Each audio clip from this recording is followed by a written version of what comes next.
what are we on, 9 already? Oh my goodness, it's 6 p.m. If you wish to speak on an agenda or non-agenda item, please sign up at the sheet near the entrance door to the council chambers. You'll be called to speak during the public comment section. Goodness, sorry. Comments or testimony on agenda items listed under public hearing, public comment will be taken at that time. Roll call, please. Don Williams. Here. Dick Anderson. Yes. Riley Hoagland. Here. Deanna Hinton. Here. Judy Casper. Here. And Susan Walke. Here. Thank you. Would you please stand and join me in the Pledge of Allegiance?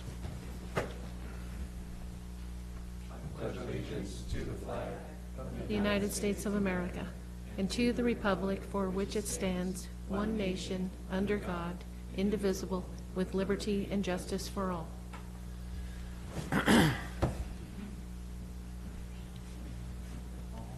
No. Oh, okay. All right. Just make sure. Okay. I'm getting up. I know. I'll slow down. I thought you were up. Okay. Consent agenda. Regular meeting minutes of regular meeting June 25th, 2018, 6 p.m. I move to approve the meeting minutes of June 25th, 2018. Second. Motion and a second. Discussion. Hearing none. All in favor say aye. Aye. Opposed? Hearing none. Motion carries. And I'm sorry I forgot to say publicly thank you to Council President Walke for filling in for me when I was absent. I had one of those bugs that came upon me suddenly and thought they better not infect everybody. Thank you. Glad you're feeling better. Yes, thank you. Okay, comments from citizens present on agenda, non-agenda items. I'm just going to jump right in here. Kevin Kuffel? So, and if you've never been here before, just take a chair, anyone you want, move that microphone close to you, just give us your name. We don't need addresses or phone numbers. And the timer will start, and it's yours. Either one you want, they both work. My name is Kevin Kofel, Thank you. and I live in Lincoln City. So, Kevin, you're kind of soft-spoken, so if you could pull that a little closer to you. If the whole thing moves, you can. My name is Kevin Kofel, and I live in Lincoln City. After living next door and next to a subdivision zoned for VRD homes, I've gotten a lot of education about this subject.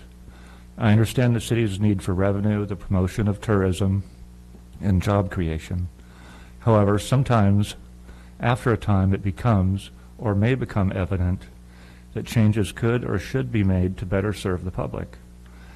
After being recently in contact with different VRD reps who are either partisan, misinformed about code, sarcastic, or indifferent regarding issues with property they represent, it occurred to me that perhaps the transient room tax collected by the city on VRDs could be used to completely eliminate the representation of VRD property by citizens or for-profit companies and create a specific VRD oversight position where this position, perhaps filled by at least 2 or more persons, would address the issues and complaints associated with these properties.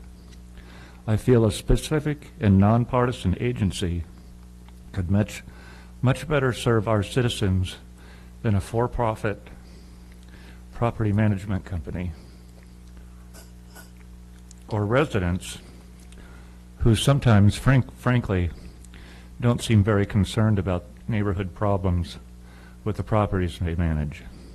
For instance, we were told recently that, quote, "I can't control every person on the planet," unquote. Well, we are aware of that problem already. Otherwise, we would not be calling you.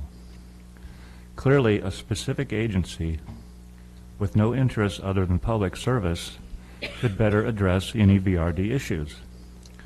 After speaking with Weston, he seemed to think that only about 140 complaints are logged yearly, an amount which could be addressed easily even by a partially funded volunteer agency. And I, for one, would be willing to participate in such a program. Thank you for your time.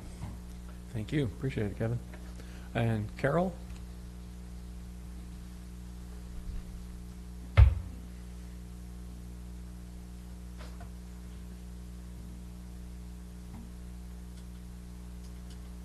Carol Kofel, Lincoln City. You need my phone number? Nope. Oh, Just your name's fine. okay. Perhaps a council member saw my letter to the editor in the June 27th News Guard. I'm pleased the paper printed my letter describing an issue that I would hope few have considered. But as I had said in my letter, not all of us are mindful of others and how our actions can affect those around us. Something so seemingly simple to do for some reason seems an impossibility. I'm talking about animal waste. And those persons perhaps need a little push in the direction of civilization.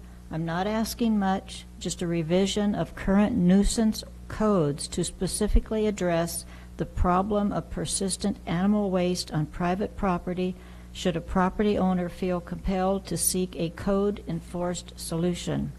Solid animal waste in the city has little, if any, use and certainly shouldn't be considered fertilizer or something that can just slowly decompose. Rules exist for the immediate removal of animal waste in parks, beaches, city property, and rightly so. No one wants to come into contact with fecal matter, and smell is contact. We're not very worried about stepping in our neighbor's animal waste, but it is unsightly at best and nauseating smell at worst. Like smelling sour milk or rotted eggs, a nose-wrinkling shudder we don't want to repeat, but it does repeat when the source remains. One of my sons does live in Hillsborough, and upon checking, I note that that city has an animal waste pickup code, and also Newport has one. Perhaps Lincoln City has just overlooked this important issue. I'm hoping that we can correct it sometime soon. Thank you for your time. Carol, may I ask a question? Do you happen to have a copy of either of those ordinances available that could be sent to us? Oh, Okay, if you happen to find Okay. that would be great to forward it to the city somehow. I could write it on my... All right, thank you very much. Appreciate it. Elaine Walsh.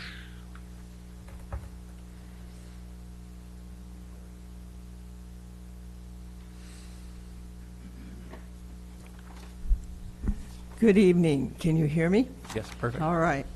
My name is Elaine Walsh, and I am a Lincoln City property owner of 40 years and a resident voter in Lincoln City. I am here this evening to request that you ban illegal fireworks in Lincoln City, period. Under Oregon law, officials may seize illegal fireworks, arrest and fine offenders up to $1,000 for use of and possession of them. While numerous volunteers throughout neighborhoods in Lincoln City made a serious effort this July 4th to prevent others from setting off illegal fireworks, we were ineffective in stopping them. After posted Lincoln City signage, very good signage, prohibiting fireworks, and numerous calls to and response by our police, such efforts were unable to control the continual outbreaks at both beach and side street areas. Some rockets were going off dangerously close to tree line areas, causing serious fire alarms. Many of us in Lincoln City agree on the problems with fireworks: safety and fire danger, trash increases, incessant noise, harm to wildlife and domestic pets, and damage to public property. These dangers far outweigh our visitors' desire to have a good time with their expensive bombs bursting in the air at the expense of our neighborhood safety and city resources. At our Roads End Beach cleanup on July 5th, many of us took pictures of garbage bags weighing over 850 pounds and filled with illegal fireworks. On July 4th, we volunteers passed out garbage bags and cards from the state fire marshal and Oregon State Parks, which they asked us to, prohibiting fireworks on the beach. We were obviously shocked and disappointed to find many of these bags were full of huge boxes of illegal used fireworks. Such flagrant violation of laws in our community must end. Enough is enough. Most fireworks are illegal, as I've said, in Oregon, and there are stiff penalties which officials may and should apply. Fireworks are a nonpartisan and equal opportunity hazard in all of our neighborhoods. Without fines and citations, we have learned over many years that there will be no change in this reckless behavior. I respectfully request that you, our mayor, and city council do the fair and just thing for us, your constituents. Show us that you support Oregon law and give us a sense of security and trust that the law will be upheld. Please implement a complete ban of illegal fireworks in Lincoln City and require that citations be issued to lawbreakers. Lincoln City needs to send a new message to those wanting to come in here and be lawless in our neighborhoods. We will ban, fine, and cite you for allowing illegal behavior you cannot do in your own communities. Let's just imagine how that will benefit us all. Thank you. Thank you for your time. Appreciate that. Just a quick question, Ron, since we don't have the chief here or our attorney. What's the extent of our jurisdiction on the beaches and activity? Can our police enter, go on the beach and cite people? Yes, they can, and they have. They do have the authority to enter onto the beach, to cite, to confiscate, and that was done just during the 4th of July. And there's some information that we provided to you, and we'll discuss it a little bit more at the end of the meeting. Wonderful. Thank you very much. Janet Knipe? Thank you.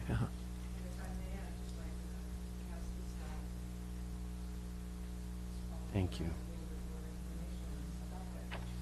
Thank you, Janet. Thank you.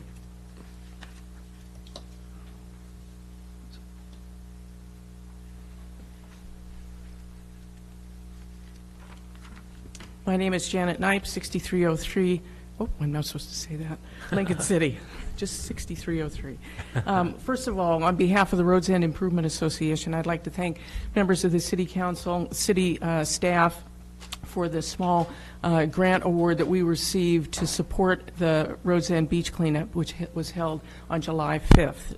And I'd also like to thank the city officials who participated in that cleanup themselves, Councilor Hinton, City Manager Ron Chandler, Parks Director Jeannie Sprague, and the police were all out there helping us on the morning of July 5th. So we really appreciate that support from the city. As I just passed out, you'll see this is the 3rd annual cleanup that we've held in Roads End, and I think what's important to note is the huge increase in the amount of debris that was collected this year versus 2016. Roughly the same number of bags were collected, but the type and volume of the debris that was collected on the beach was quite different. And the reason for that is the extensive fireworks celebration that went on for hours and hours, much bigger than I've ever seen in my life. So we had many more fireworks to collect from the beach, but also the packaging material was left, as you can see in the pictures, a lot of heavy cardboard. Some of it was drenched already by the ocean. So it was an extensive cleanup that we really needed all 64 volunteers to help with. So again, many thanks to the city for supporting this, and I'd also like to acknowledge that Vacasa and A1 Rentals also cooperated with us again this year by placing information about the beach cleanup in their vacation rentals in Roads End. And also debris bags were placed in their homes, encouraging their renters to pack out their own trash from the beach. And many of them did that. There were a number of bags that were left along Roads End, or along Logan Road, and many at the state park. And the park rangers picked those up just the same as they picked up the other bags later. So people are getting the message that it's important to pack out their own trash. We also passed out 35 bags ourselves on the night of the 4th, encouraging people to do the same, along with the flyer, as Elaine mentioned, from the state fire marshal with information that fireworks really are illegal on Oregon's beaches. So it was a very successful cleanup. We also had supporters, Safeway, Solve, Park Ranger, State Parks, obviously, and Chinook Winds all made this a very successful event. So again, I thank you all for your support of that. I'd also like to take just a moment, if I could, and have just a few comments as an individual here, not a member of the Roads End Improvement Association. As I mentioned, this was the largest fireworks display that I had ever seen. And there is a tremendous danger in allowing this kind of thing to continue. We have public safety issues, we have public health issues, we have environmental issues, and we have economic issues. And I think the amount of trash that was left on basically a 1.5-mile beach was almost overwhelming to us. All of the beaches this year were affected. There were fireworks that were going off in the neighborhood behind the houses in Rhodes End. There were fireworks going off in the streets. So I think there's great danger in allowing this kind of thing to continue. And I think it's an important time for the city of Lincoln City to say, what kind of city do we want to be?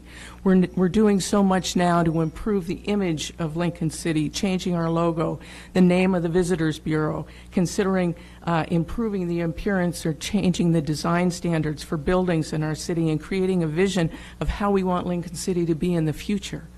So if we're doing all of this, why would we want to have the reputation of Lincoln City damaged and known as a place where fireworks are left on the beach to this extent, that we let this happen and we trash the beaches on the 4th of July. I would like to see Lincoln City use this, as I say, as an opportunity to reflect on vision and values, create an open public process about what can be done about fireworks, look at other like-sized and like-staffed cities and see what they do about fireworks, and develop a comprehensive plan that can make Lincoln City a beautiful destination to come to for the 4th of July that's good for everyone. Thank you. Thank you very much, Janet. Appreciate it. Thank you for the handout. Elaine, I'm sorry, I can't read the last. Stormer. Okay, thank you. Oh, now it makes sense. Good evening. Elaine Starmer, also a Lincoln City resident in Rhodes End. And to follow up on the fireworks issue, even if we get a ban, we're going to have to step up enforcement, because as we've heard this evening, even without a ban this year, we still haven't been able, with our current resources, been able to prevent the illegal fireworks that came into our neighborhoods and onto our beaches. So what I am proposing is that utilize us citizens who are so deeply impacted by what happens the week of 4th of July to come up with new creative ways of improving the resources that we have to attack this problem.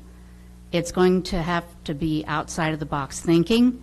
It can't be just more police or more fire. Yes, we can do that with money, but we're going to have to get creative on how we're going to address the enforcement issue of a ban if we are fortunate enough to have one. So tap into us. We're here to help walk through that. Workshops, however, citizens can help come up with creative ideas. I think that we did that well working with the police department and our fire department this year with trying to do what we could to keep our beaches and our neighborhoods safe. So that's my request to all of you, is use us to come up with creative ways to address the enforcement issue that is going to continue. Thank you very much. And Miles.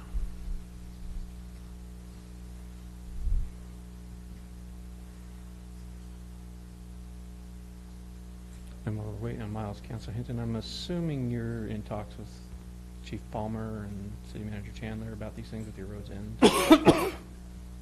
We chat a little bit on the beach. That would seem to be where we'd start with this discussion, I think. If you have another idea. He has ideas too, but I think Okay, real good. Hi, Miles. Hi, I'm Miles Schlesinger, and I'm here to support Deborah Nicholson's work on the BUILD grant, which is part of your package tonight. I've been coming to Lincoln City since 1951 with my parents first, and I enjoyed Devil's Lake in '55 and continued there until '66, one as a BB camp counselor. I fell in love with the lake, and I finally bought a home next to the regatta grounds and entertained friends, family, and all of my relatives at the place that I bought in 1990. I loved the lake, and so I retired here. And when the Great Recession occurred in 2008, 2009, and last year you gave me the opportunity to serve on the Lincoln City Planning Commission. And for a while I was concerned about the income level, because we have the lowest income level in the state, and there's no need for it when the state is prospering from Portland to Ashland, and it's got good growth. And the people who own the property in the Nelscott Gap area can't afford to build a road, a secondary road to that Deborah Nicholson is applying for a grant to start the process. And because I've been involved with the Planning Commission, I think there's a perfect opportunity to start to build the highway, a roadway there, so that the traffic in July, August, and September can be at a standstill on 101. This gives an auxiliary road to past East Devil's Lake Road to the golf course to when the roadway is completed.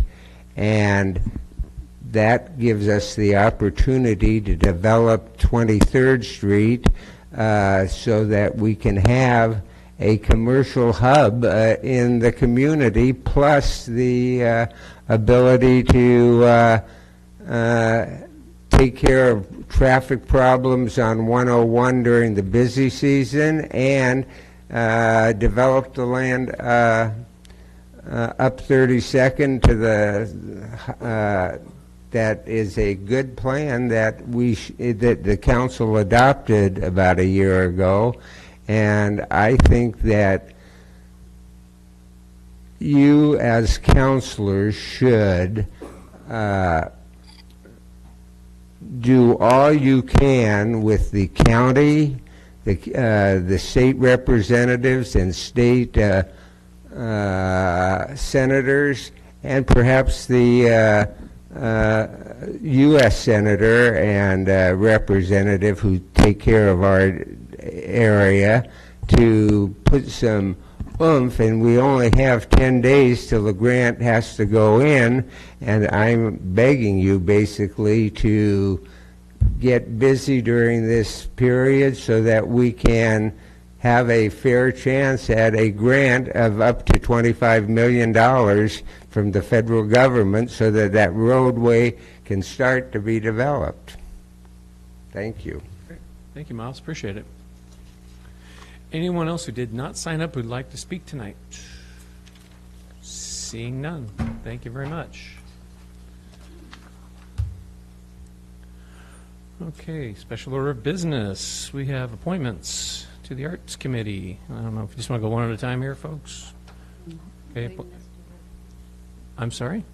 Oh, the resolution. Good grief, I skipped right past it. Thank you. I meant to go over presentations, but you don't have any. Resolutions. Resolution number 2018-14, a resolution of the City of Lincoln City declaring the city's opposition to offshore oil and gas drilling and exploration activities, including seismic air gun blasting.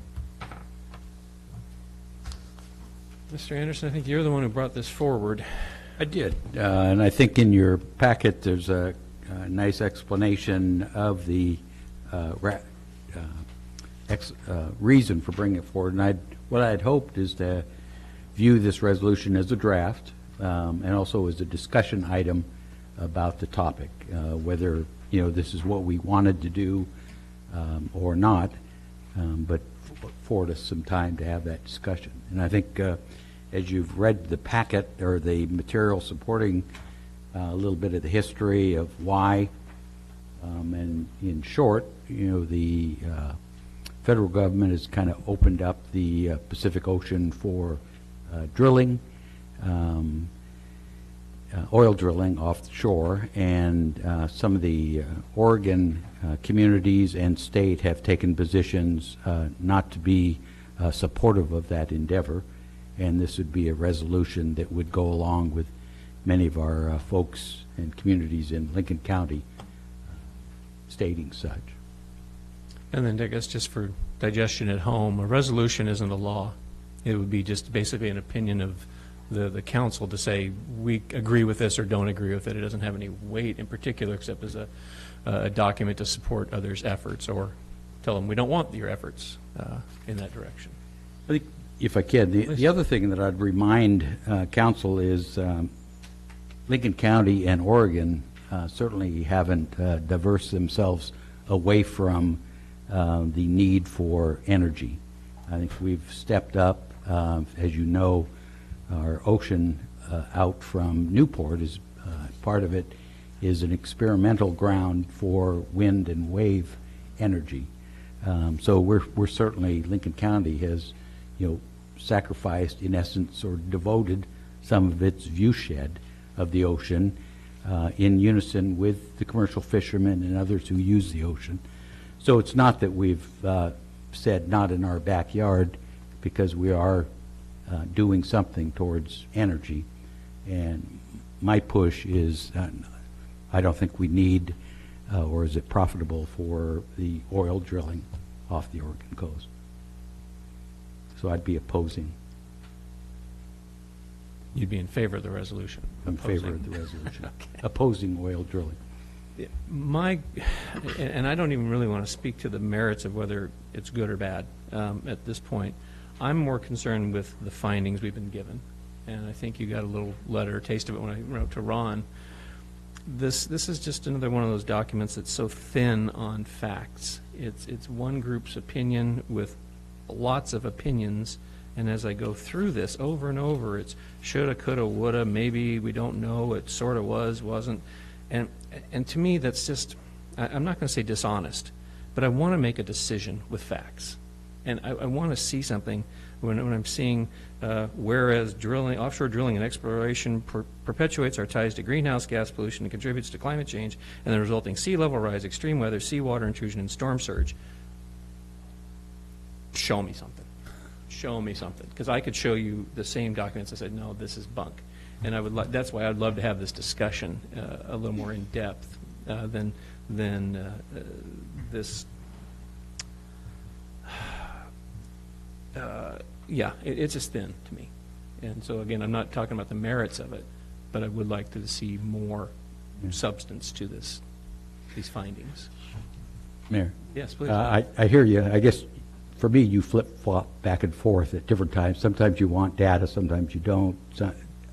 As you've stated, this is an opinion piece. A resolution states, if we were to pass it, that the Council of Lincoln City, short and sweet of it, is not for offshore drilling. So it's a draft document. If there's a word you don't like, scratch it. We could take a look. But what we're trying to deliver is a message to those who would look towards the Pacific Coast, knowing that they would have some resistance. And as a result of resistance, they would work with us ahead of time. So you stated right at the beginning that it's not a law, and you're right. But how else does one raise the flag of concern? So if you want a science class, OSU can help you. This is just kind of stating a position. And I understand, but we make that decision based on the findings. And that's again, I'm not even discussing the idea of it being right or wrong. It's just the findings concern me, that I'm not being given the whole picture. That's it. Mr. Mayor? Yes.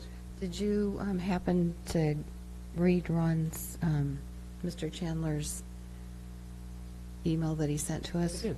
Uh-huh. Yep, very thoroughly. Okay, and let me see, I'm trying to count the bullets, and they're moving. 1, 2, the third bullet down, I think gives a pretty good description of what would happen if there were a large oil spill. Oh, absolutely. And if And I you think know, we that- send it out to, if we send out a rig to drill in 1 mile deep waters, you know, that's kind of, you're asking for that trouble. But again, I really don't want to get into the, yeah, I got this, and I've got all my notes, and, yeah. Mr. Mayor. Yes, please. In addition to the city stating that we would be supporting offshore drilling, is there the offshore mining part of it too? Would that be something that we could tie in to this? I don't know how prevalent it is around here, but if in the event, you know, I do recall there being offshore mining for minerals and things like that, could that be something that we added to it if in the event? Yeah, this is a draft resolution that came from the other communities that have put forth, so trying to see what others are doing, and, you know, you can always pile on. Yeah, I just didn't want to limit only to this particular type of gathering, I suppose. And I think we could go all night on this, back and forth. So would it be a workshop, just throw it out to the public saying, hey, we're discussing this, we're going to bring it up for a vote in 2 weeks, we're going to, how would you like to get public input on this? Well, I was looking at counselors here, trying to get a sense where they are on this, if the resolution is good the way it is, and you're comfortable with that, or whether you're, like the mayor's indicated, he wants a lot more information. But, you know, that's the two routes, I would see. Or throw it out altogether. Mr. Mayor, Yes, please. I am in total agreement of this resolution and find it very important that we do have our voice, because it is just beyond the horizon where we have our marine lands, our sanctuary marine lands. I've been on the California shores when the oil has spilled onto the beaches, and witnessed it years and years after the oil spill. I'm totally in doing something that says something that we care about our community and what we leave our children behind us. So I'm in support of this resolution as it is. I would support it as well. I attended the same meeting that Councilor Anderson did when this matter was discussed, and I'm totally in support of this draft resolution. Okay. Well, we seem to have a consensus going here. I'll just throw out one more thing then, since we're getting very close to a vote, is what we heard when Tina French came forward about the recycling issue is we are sending our garbage to other countries, and those countries are not dealing with it in a safe way. We know that. Are we saying, okay, we don't want to do the oil drilling here, Mexico, you do it. Here, China, you do it. Here, Russia, you do it, without the same concerns that we have for environmental safety, worker safety, and all those things? I mean, we know that their records are shoddy. Do we then say, well, we want all the oil, but we want you to have the mess? And that's kind of what we do with the recycling. That's my concern about this, is we're going to pawn it off to somebody else who isn't going to do it as well. Mr. Mayor, I believe Tina said that the recycling that we do send is being used effectively, and that there are other things that are outside of their control, but that our own recycling is being taken care of. Not that it was, she ships it off and then it goes who knows where. It wasn't that way. In my mind, she said it was being handled. Of course, we don't know what's happening in other places. The what ifs can go to infinity. But, you know, we're just saying here on our coast. And I get it. Well, and just for the sake of argument here, I couldn't support this in any way as it's written, and if it's going to go to a vote, what I'd like to do is turn it over to Council President, because I couldn't put my name to this. And I've talked with clerk, and clerk's fine with that. I don't have to sign a resolution. if it was an ordinance, I got to pen that sucker. But these I don't. So if that's the way we're going to go tonight, I will not, I don't want to put my name to it. I will vote, but I ask you to be the signing party on it. Mr. Mayor, I'd make the motion to approve Resolution 2018-14, a resolution of the City of Lincoln City declaring the city's opposition to offshore oil and gas drilling and exploration activities, including seismic and air gun blasting. Second it. Motion and a second. Discussion? I'll take this moment just again to say, I'm not saying I'm for it, okay? I don't want anyone to walk away from here saying, the mayor said he wants oil drilling off the coast. The mayor said he just wants some more information. That's all I'm asking for before we send this off. So that's mine. Any further discussion? Hearing none, all in favor say aye. Aye. Opposed? Me, nay. Motion carries. Thank you so much. All right, now special order of business. Appointment to Arts Committee. Who was on that? Counselor Anderson and myself. Okay, you want to take it? Do you want to take one, I'll take the other, or you want to do them together? Well, Mr. Mayor, we both, Deanna and I interviewed both candidates, and Cynthia Courtney McEvers was one we interviewed first and had a nice visit with her. This is for the Public Arts Committee. We found her, at least I did, so I'll speak for myself, found her very interested in the arts and Lincoln City and wanting to share with our community benefits of her lifetime experiences and learning, and think she'd make a good committee person. I would just like to add to that, if I may, that she was very delightful, very interested in the arts. She, her brother serves on the Portland Art Museum board, and so she's pretty connected in that way. She has a doctorate in counseling, and although it isn't in the arts, she really felt that she could use her background to help the committee if they run into any bumps. Anyway, I liked her positive attitude, and so that's what I would add to that interview. Mayor, I'd move to appoint Cynthia Courtney McEvers to the Arts Committee for either of the two positions that are open. I'd second that. Motion and second. Discussion? Hearing none, all in favor say aye. Aye. Opposed? Hearing none, motion carries. Thank you. Welcome aboard. Appointment to Arts Committee, Laura Dirksen Green.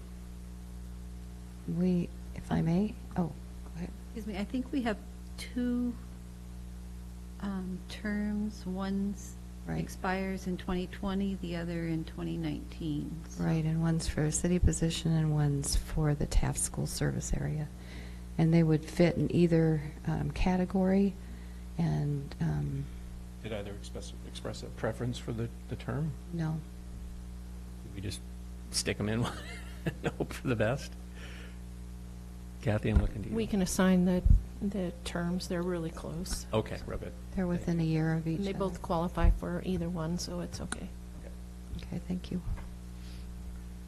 Then we, Deanna and I also interviewed Laura Dirksen Green. Laura, you may know as the Juggling Queen, if you've visited the Cultural Center and around the community. She's volunteers at the Cultural Center and all over, so you've probably seen her. A character by no means, but also very interested in the arts, and I think clearly someone with energy and enthusiasm to support the growth of this committee.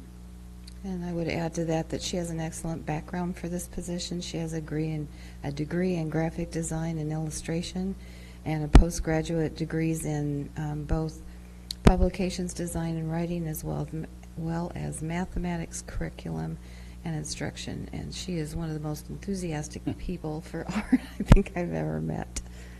So I would move to appoint Laura Green to the Arts Committee for either position, for either term. Second? Motion and a second. Discussion? Hearing none, all in favor say aye. Aye. Opposed?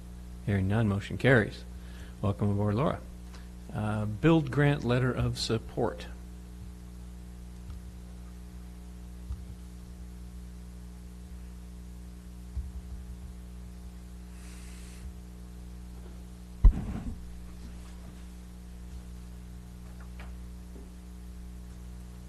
the way over there. Is it worth it to reach for it?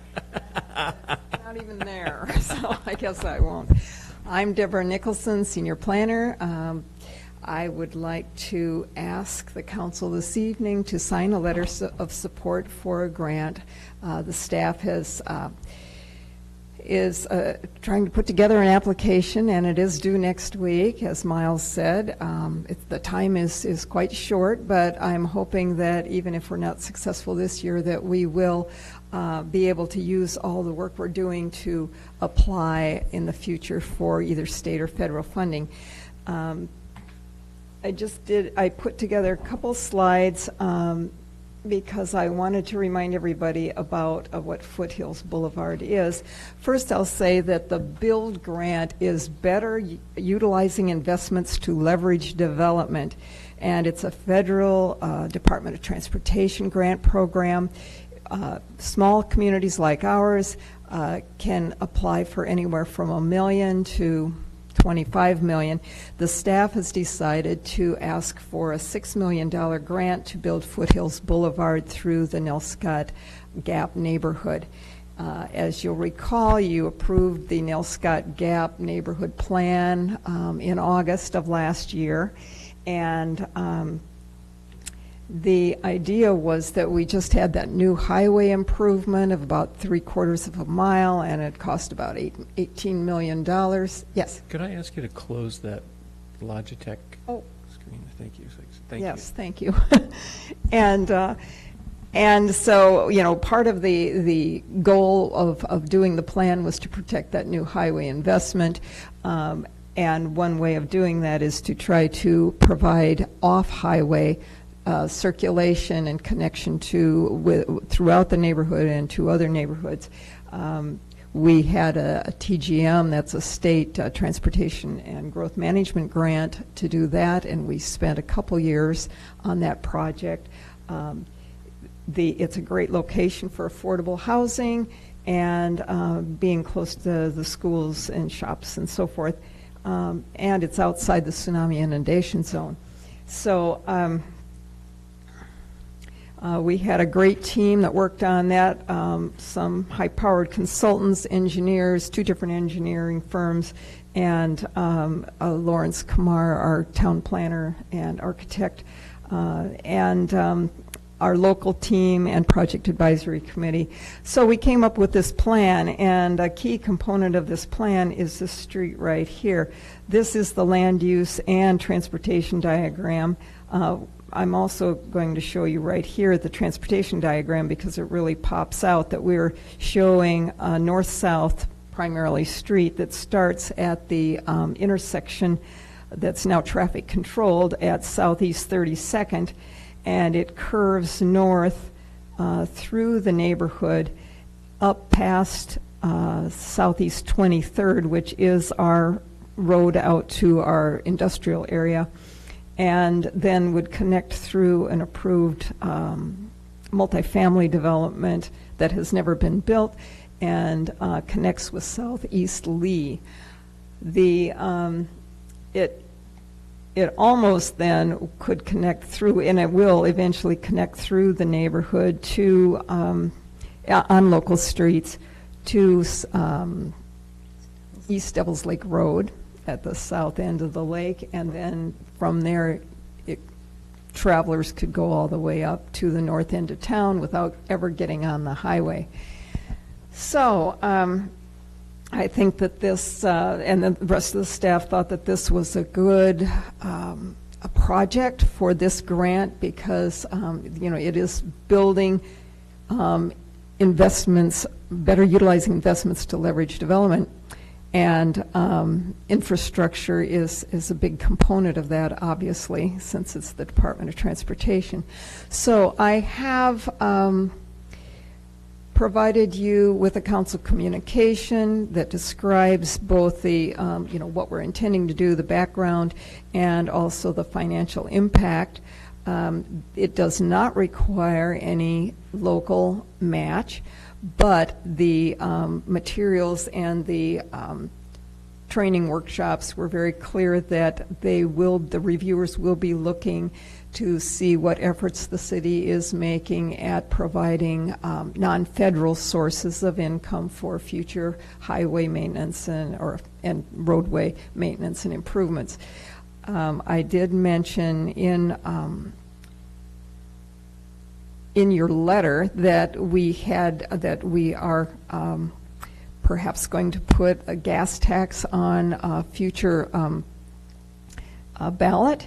And we tried that a few years ago, and it did not pass. It might be time to look at that again. I also mentioned that our Urban Renewal Agency is working to establish a couple new districts here in town, and this is a likely candidate for that. And I think that would go a long way if the council feels that that's appropriate to say that we're considering those things in persuading the reviewers that we are trying to do our part locally. Also, we will be asking the property owners in this area to provide the right-of-way through their properties for the construction of the street. We're talking about a 66-foot wide cross-section for this street, and I believe I have it in here, right here. And it's a complete street with sidewalk, shared walk and bike aisles, 5-foot tree boulevards or planting strips, parking on both sides that Lawrence Kamar says, and I believe will slow down traffic and keep it from being a thoroughfare, but keeping it as a local street where people will feel comfortable walking along, stopping and talking to their neighbors, and getting out of their cars.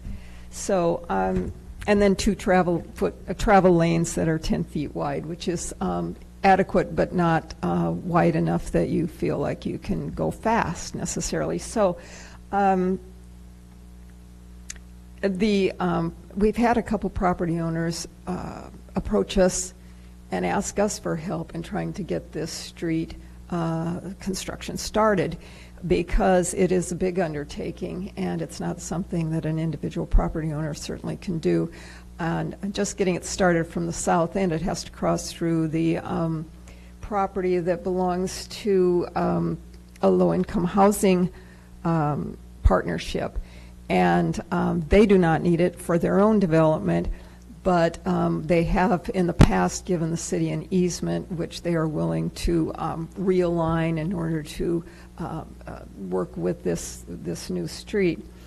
And also it requires crossing a wetlands both at the south end, and then it reaches 2 individuals who are ready to develop affordable housing if they can get the street there. They, on the north side of their property, also have a wetlands that it has to cross. It also, the alignment encounters some steep slopes, so it is not a cheap street to build, but it is one that would bring a lot of benefits to the city and certainly to this neighborhood. So you've had a chance to look at the letter. I am happy to adjust it if you have other things that you'd like to see in there that aren't in there, or things that you're not comfortable with having in the letter, but I would ask you to direct the mayor to sign this letter of support for our build application. Questions? I have one. Please. Deborah. Yes. So what's the process of building a road in a wetland? I mean, there are a couple choices. One is to build a bridge over it. It's possible that maybe you can do a culvert. It depends on the wetlands, and there's a certain amount of engineering that's going to have to go in this. Obviously, we have to get approval from the Department of State Lands, which has jurisdiction over wetlands. We have our own rules in the city code about wetlands. The program allows us, if we are selected to move forward, we will know that by December. And then we're given another year and a half to get all our permits in order and do our engineering on it. So we haven't figured that out exactly, but we, in doing the Nelson Scott Gap Plan, our engineering consultants and our architect planners spent a lot of time trying to figure out where would be the best alignment for this type of street. Thank you. Any other questions? Yes. No, Mr. Anderson? Mr. Mayor, Deborah, I didn't see if you need or have other outside support for your grant. And I'm thinking other partners, whether our state electeds or, Devil's Lake or Sluts Tribe, other than just the city, kind of seeing the value of this, the chamber, BAMA. That would be great. I have drafted letters from all the directly affected property owners, and I will be reaching out to them tomorrow and to see if they are willing to partner with us or at least sign a letter of support. I have lots of ideas, as you do, about who else might be useful to write a letter, and that I think it would be great. We are not limited in terms of the number of letters that we can provide, and they do not count towards the 30-page limit of the narrative.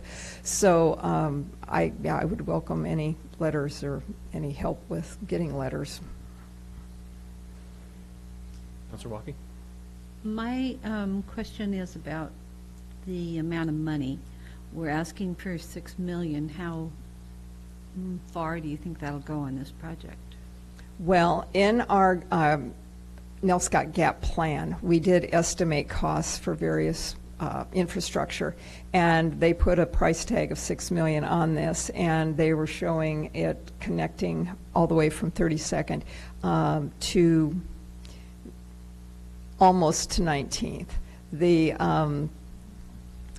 There's vacant land up until the church. There's a church in, I believe, Head Start building there, and then it becomes street up to 19th at the end of that block. So anything south of there, we would want to try to build with that $6 million. I'm hoping it's enough. That's where the $6 million came from. I'm hoping it's enough, Okay. right? Deborah, and I've lost my spot here, but it basically says, the grant program requires that the city pay for the project prior to reimbursement. Yes. In other words, the city will need to pay the full $6 million before the Department of Transportation will reimburse us. That's right. Where's that going to come from? They made that point several times in the videos that, the webinars that I watched. What they suggested is if a small city does not have that cash reserve, that they should approach their state Department of Transportation about fronting the money, because they seem to think that the state would have that kind of those kind of funds available to use in the short term. And then once we're reimbursed, obviously, we would reimburse the state. So that's how they suggest that would work. Okay, within the grant structure, though, what's the time frame for us to secure these funds? If they say, yeah, we'll do it, clock starts, I'm assuming. Well, as I said, we have to get all our permits and our engineering design work done by 2020, and then they will dedicate the funds towards our project. We have until 2025 to actually complete the construction. So I would imagine that somewhere in between 20 and 25 is when we would need to have funds available to pay for construction as it proceeds. Okay, so, and I'm sorry, I know it's probably in here and I've missed the whole point, but I just want to get the timeline in my head. We apply for the grant. Yes. They say, okay. In December. And then we go forward with the engineering and this, that, and the other, and then securing the money. That money's still sitting there. There's no chance of losing that up until 2020? They give us till, I believe it's June of 2020, to convince them that we are capable of doing the project. All right. Okay. And because they don't want to assign any funds to the city of Lincoln City if we're not able to show them that we actually are going to be able to pull this project off. So we're halfway through 18 already, Yes. so it's a year and a half to pull this off. Mm-hmm. Well, yes, and then you have 5 years to construct. Okay. I'm for it. So Don't- it's don't the planning, misunderstand, yeah. It's but- the planning and making sure we can get those permits from the Department of State Lands and ODOT. What's nice about our Nell Scott Gap project is that it was supported by the Oregon Department of Transportation. So I'm expecting that they are going to be fully supportive of this grant request and of the project. Okay, thank you. Mr. Mayor? Yes.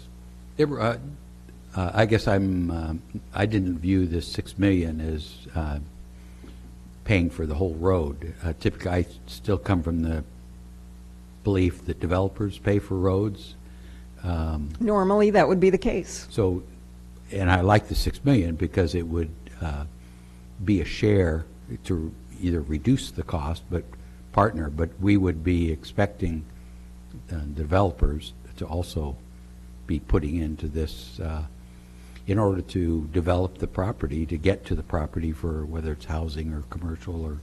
That is not a requirement, and the program is willing to pay for the cost of the entire road.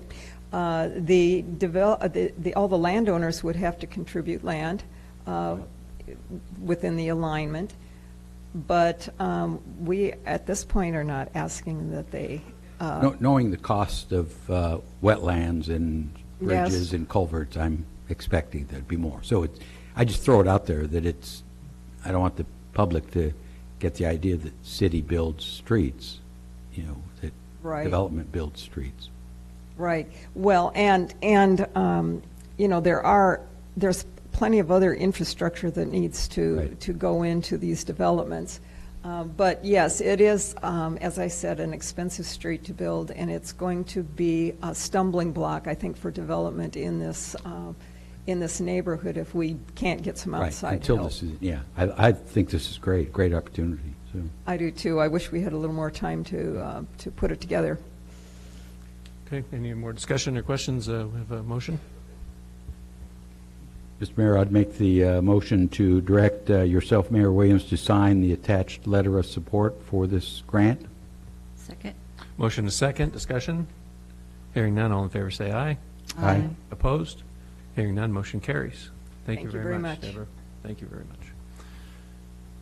All right. Excuse me a second while I trot back up to the top here. Okay, wastewater Vector truck purchase lease to own.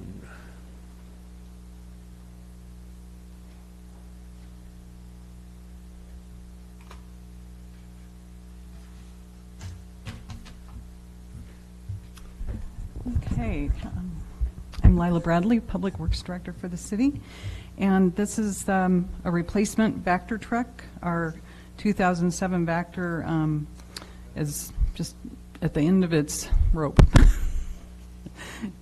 We've been wearing it out for a long time, and then we've been spending quite a bit of money the past 2 to 3 years fixing it, and so it's been in the shop, and when it's gone, it's we have to rely on other people to come and give us a hand, like City of And Newport. Lila, just for the public, if you could tell us briefly what a Vector truck is Okay. and does. Yeah.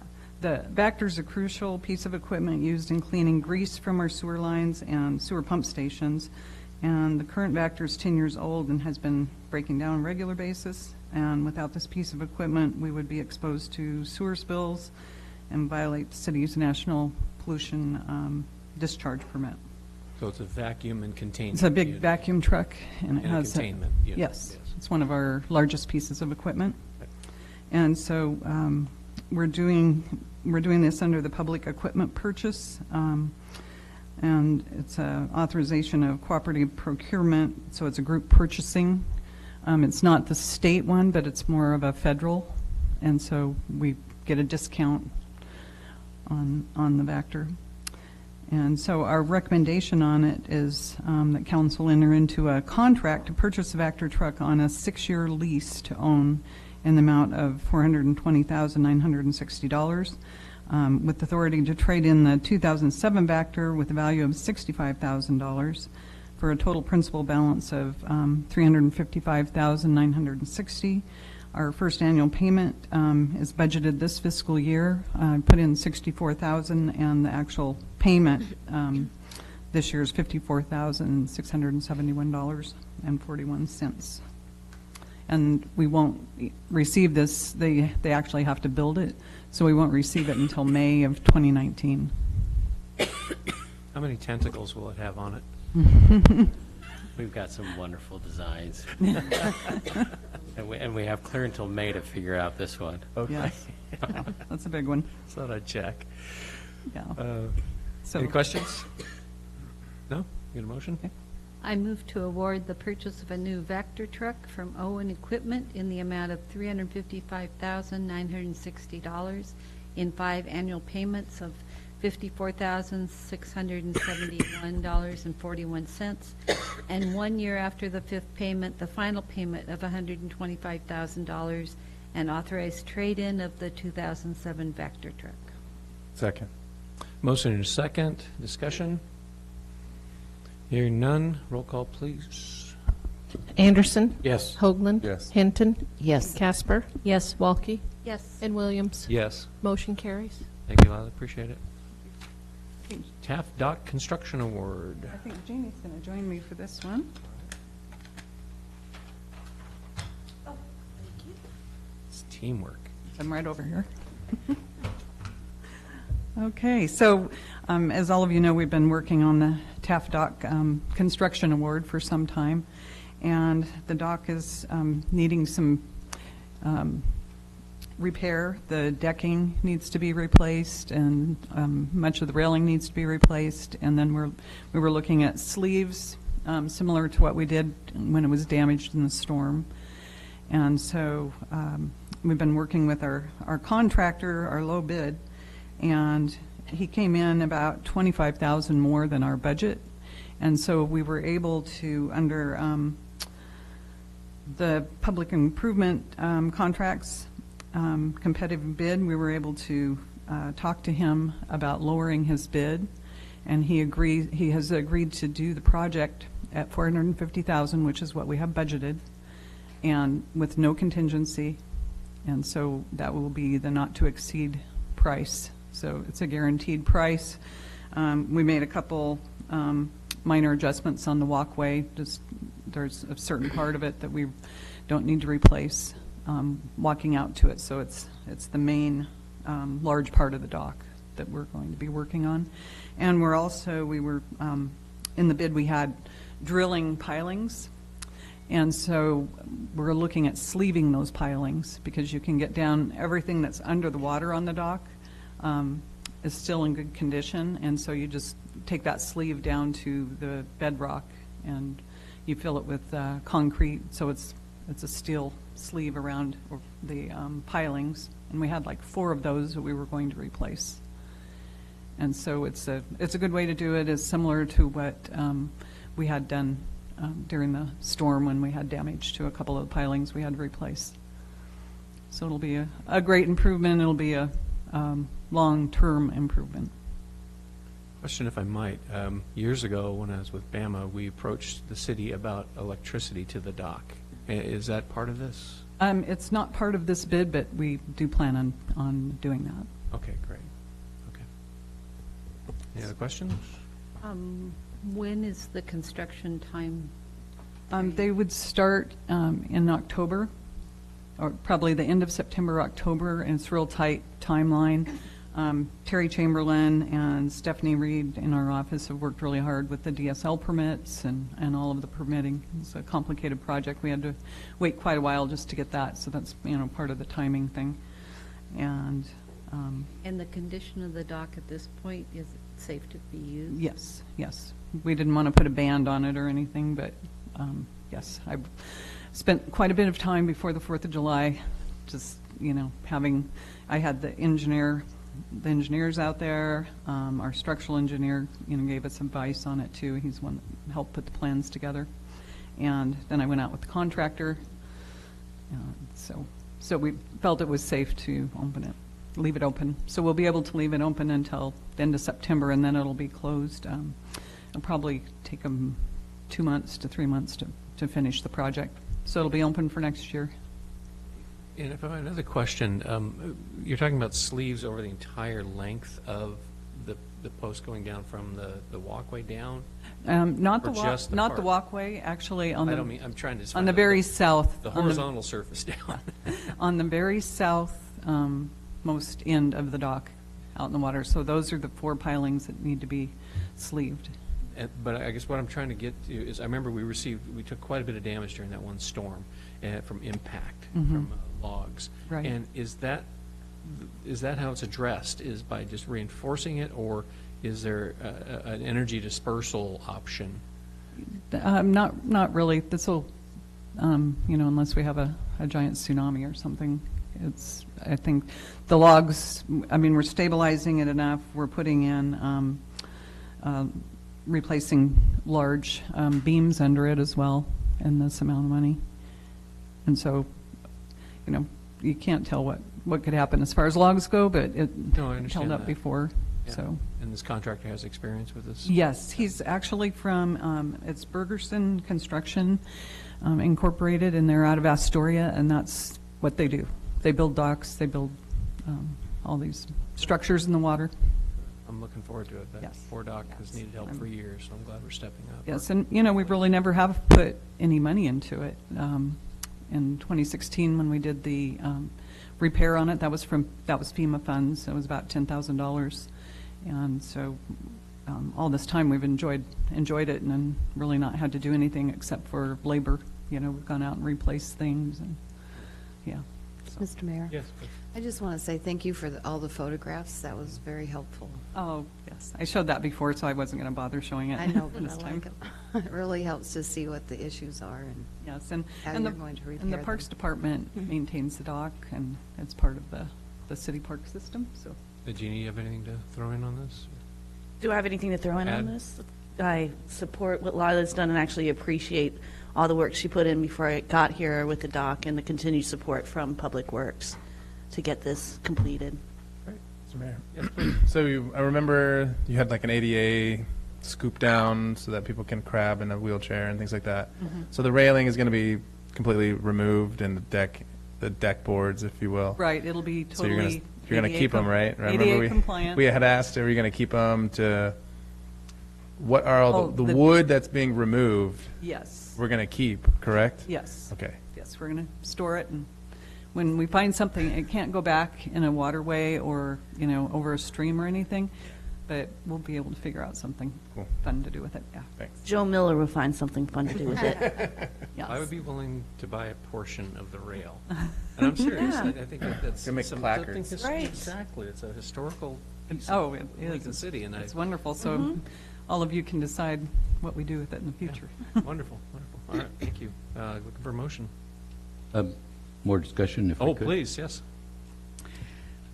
When we got the agenda, I went searching for a plan around Taft.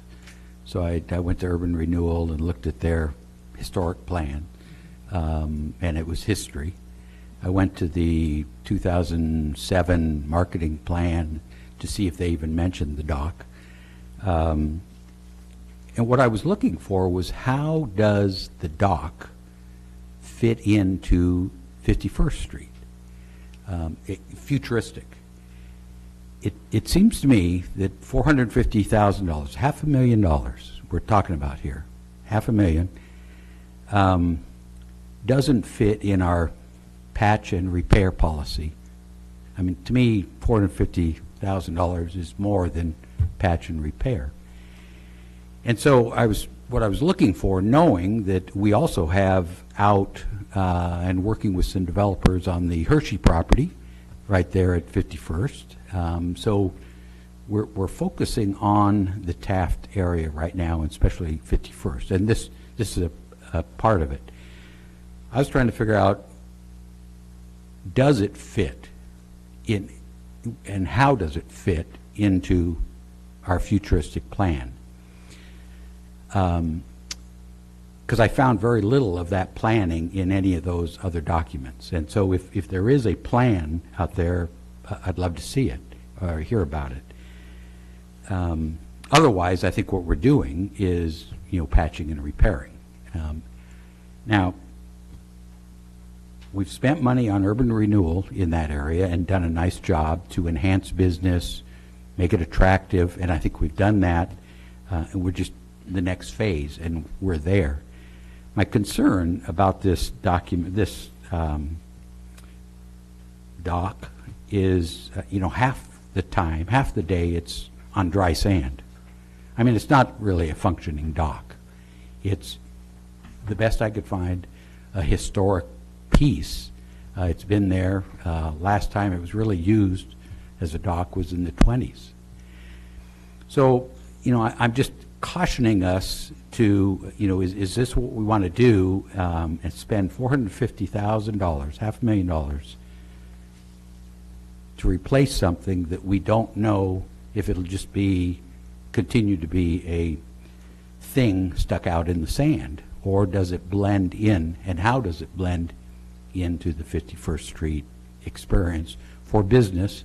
And this is where I'd look to Bama, urban renewal of old, and the new development with Hershey and all that kind of stuff, because I think it can be a piece, but I just don't see how. Because we've also had the discussion of a boardwalk. I mean, lots of talk about boardwalk down there. And, I flashed a seaside that has a boardwalk, and it's half a mile from the ocean, where at least we're close to water there. So maybe a boardwalk makes more sense. But I'm throwing out the caution flag here. We don't have to spend it. It's budgeted. It's there. But, how does it fit in a bigger picture? Because, and I'm hoping... The history of it is, it's just been part of Lincoln City for so long that I think it would be really sad not to have it available. And when I was out there before the 4th, the week before, there were people crabbing off of it. There were people just having a blast all around the dock, under the dock, and it'd be hard not to have it replaced. And it would probably cost, to try and dismantle it, would probably be at least a couple $100,000, I would imagine. Mr. Mayor? Yes, please. So, I've looked through those same documents, and there's a couple things to note. One is that they do not address the dock specifically as to how it fits into the development plan of that. And the second thing is that it is not an active dock as it pertains to what we normally would think of in a harbor. So you're looking at a couple of things with this. One is its historical nature. And that would be a policy question that you would decide is that a value to you? The second is does it rise to the level of a tourist attraction, in that it indirectly helps businesses because people will come to the dock. That's not a question that we as the staff can answer at this point, but we could bring back information on both how we think it fits within the tourism and how we could promote it as a tourism activity. So though Councilor Anderson's correct, it's not spelled out specifically in those plans, and so you're left with the historical aspect of it, and can it be a functional tourist promotion for Lincoln City and for the Taft area specifically? Back when I first approached some representatives about this, there was talk about, well, maybe create a port district. And because I think it could be a viable waterway. It was at one time, and it's been infilled and hasn't been dredged forever and a day. But back to the idea of the plan, and I like that idea of incorporating some kind of thought around it. But my just general vision for this has been that this is one of the flattest areas in our town. And you combine that with what we're trying to do on the other side of the highway there on 51st in the Taft School District, and you've got flat walking and biking area all the way through Culver City. This just seems a natural part of that walking and biking and the healthy lifestyle we're trying to encourage, and to get our guests out of their cars and just walk through the neighborhoods. And I don't see how it could hurt. To me, it's one of the two major icons of our city. When you think of Lincoln City, it's the Four Brothers and the dock. And then you can throw in the Christmas cottage, too. But it's just, it would be so sad to not have that. Just so sad. Mr. Mayor, Please. and for clarification, I'm not against the dock. So don't mistake, and I'm not even suggesting tearing it down. I just knowing, quite frankly, we struggled as a budget committee about putting more money into the dock. And there was another $500,000 on the table at one time.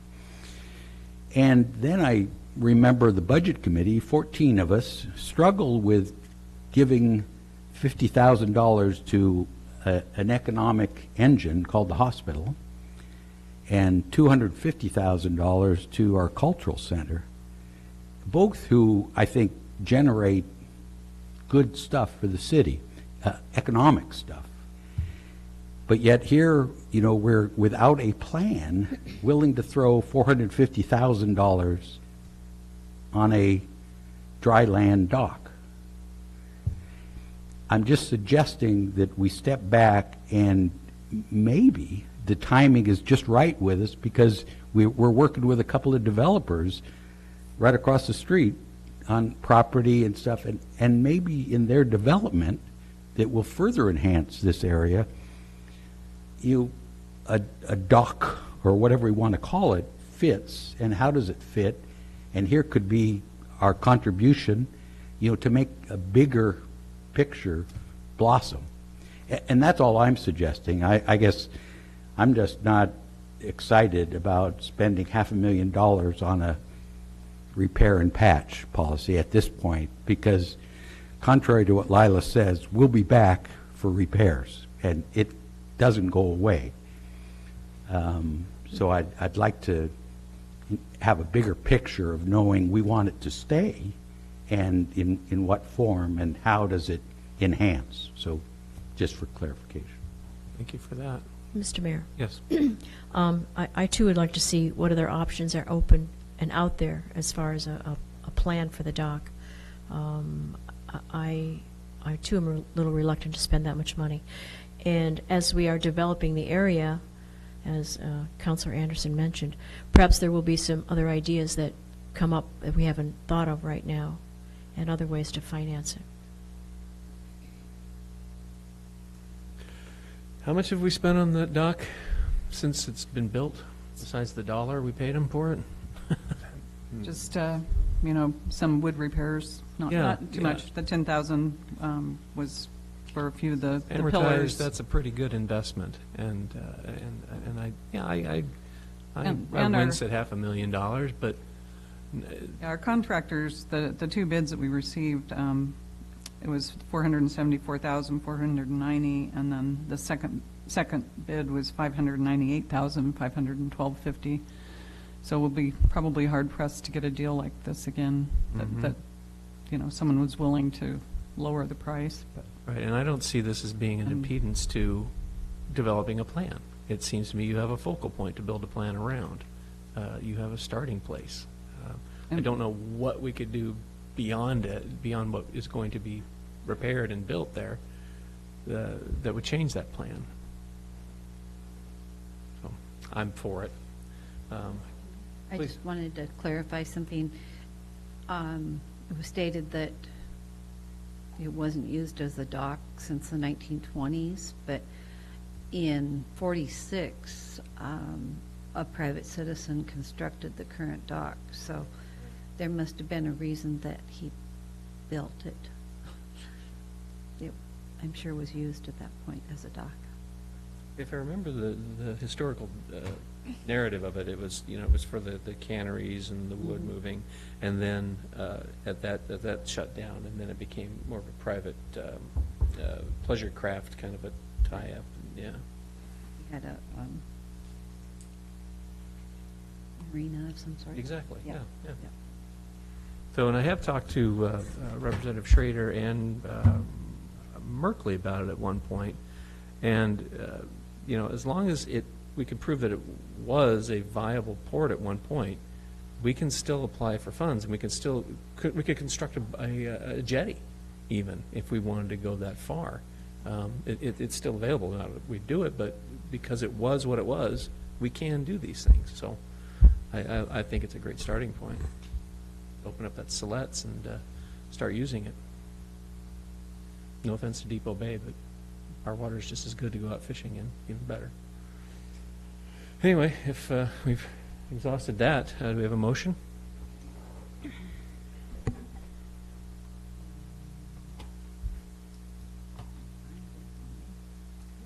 I move to award the construction contract to the lowest responsive and responsible bidder, Bergerson Construction, Inc., not to exceed in the amount of $450,000. Second. Motion and a second. Any further discussion? Hearing none, roll call, please. Hoagland? Yes. Hinton? Yes. Casper? No. Walke? Yes. Williams? Yes.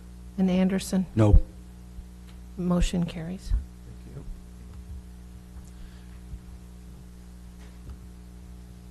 Thank you. Mr. Mayor. Thank you. Yes, please. Do you want to make a further motion instructing the staff to come back with some sort of a plan on how that dock can be used? Or maybe have a work session of sorts, or just something to talk about. I don't know when you say that, I don't know how much time you're talking about making them do stuff. Don't either. It's just right now, if you want us to work on it, we'll be happy to do so, but it'd be nice to get the instructions I like the directly idea, from and you. I'm supportive of what Councilor Anderson said, that, you know, I like that idea of bringing it together, but, yeah. So, I'm getting head nods. Yes, no? I mean, Okay. I'd wait until you get further along with your Yeah. developer, you know, a big property owner down there. Councilor Hoagland? I don't know what you're asking them to, say it again. You want staff to come back with what we're supposed to do with the dock? Like a marketing or? No, more of an idea of how we're going to tie it in with what's going on at the Hershey and how it fits in with the whole 51st Development Plan and maybe even the other side on the Taft. What the I'm whole Taft development. what I'm thinking of is to keep that very broad. Yes. And so that as we look at tourism based through the Explore Lincoln City, the urban renewal activities, potential retail activities, then, you know, I want to just keep it as broad as possible, and we'll just start bannering ideas about, bring people in, start having some discussions about it. C 3, 4, yeah, okay, thank you. All right, thank you very much.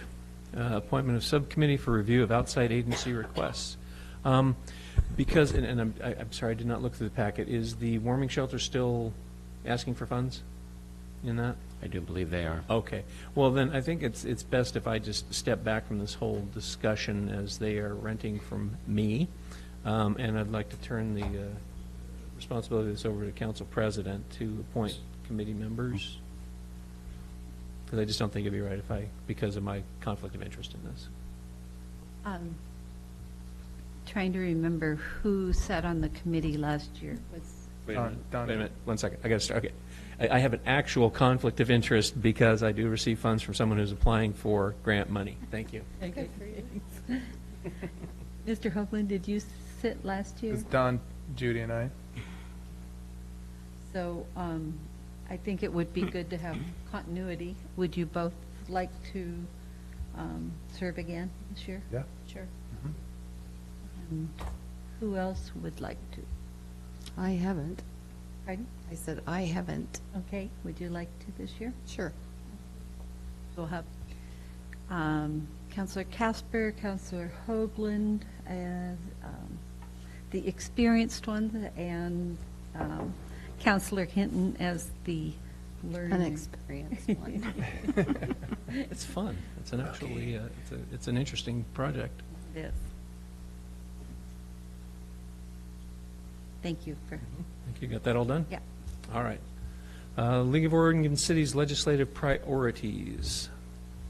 And I apologize, for some reason, I was just skimming over this and thought we were going to talk about it, and you've got results here from everybody already, and, Oh, because we discussed that at the last meeting. Oh, that okay, we were okay. supposed to give our input. well, again, just right over the head.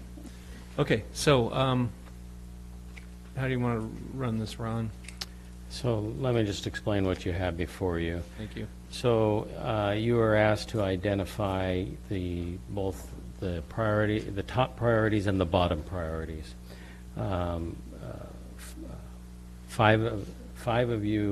Four of you responded to the top priorities. And as you can see from this, the three that were, and so we just simply tallied those.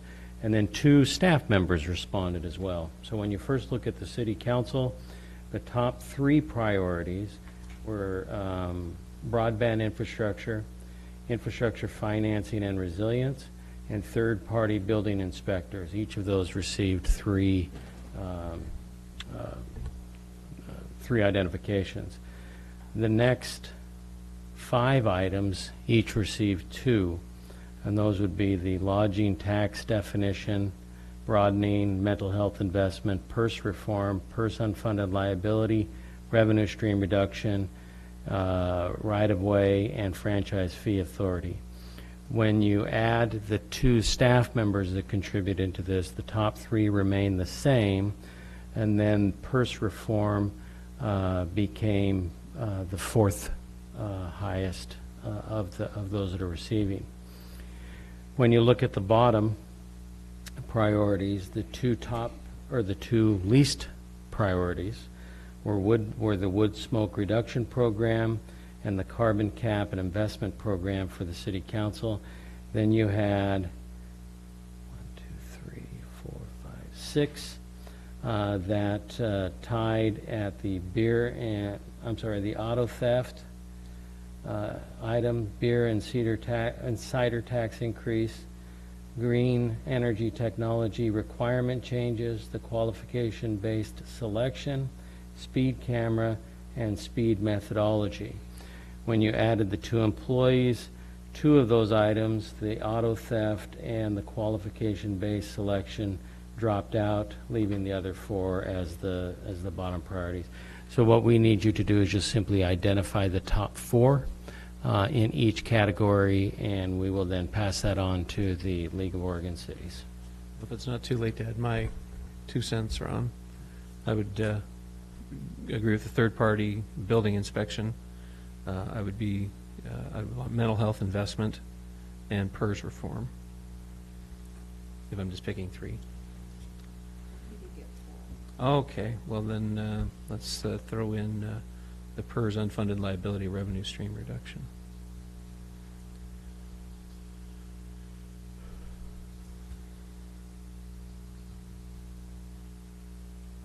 We're adding, I didn't add either, that top part.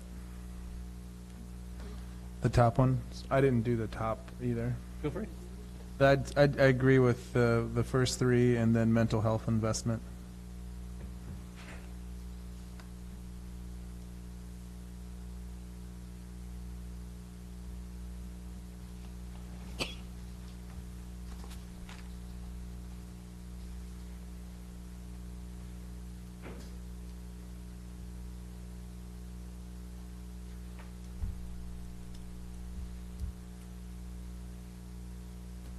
Mr. Mayor, I've got 3 of yours, but I think I'm missing a 4th one. You had the third-party building inspection, the mental health investment, PERS unfunded liability, and then I'm missing the PERS 4th. reform.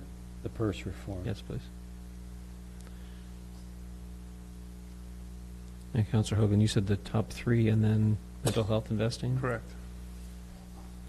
I think the ones with the most votes are the first 3 and the mental health. Right, that's what I see.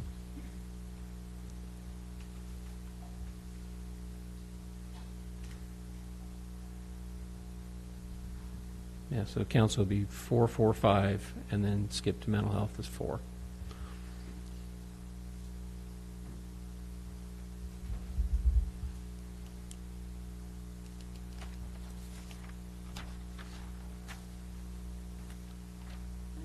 Going to see PERS reform as a LOC priority, whether we Right. pick it or not. Yeah. Amen to that. Do you need anything else, Ron, or can we just go ahead and move forward on those?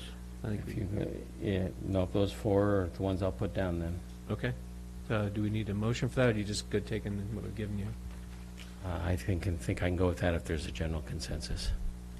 Yep, okay. We also need the bottom priorities. Oh, thank you. Yeah, I'm totally with one and And two. Mr. Mayor, you're the only one that hadn't responded. Okay, thank you. So, yeah, I'm good with the first two, definitely. Beer and tax increase, beer and cider tax increase.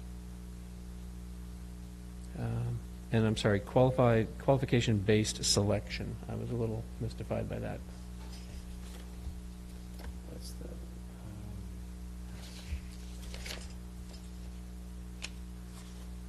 Tell you what, we'll just skip it. Let's just throw in speed limit method, speed limit methodology. And if we're just picking Never mind. well, if we're just picking our worst ones, I mean, what does it matter?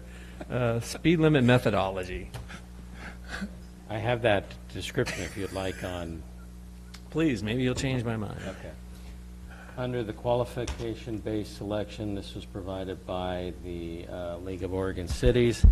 The league will seek to reform the qualification-based selection requirements to allow for the consideration of price in the initial selection of architects, engineers, photogrammetrists, and surveyors.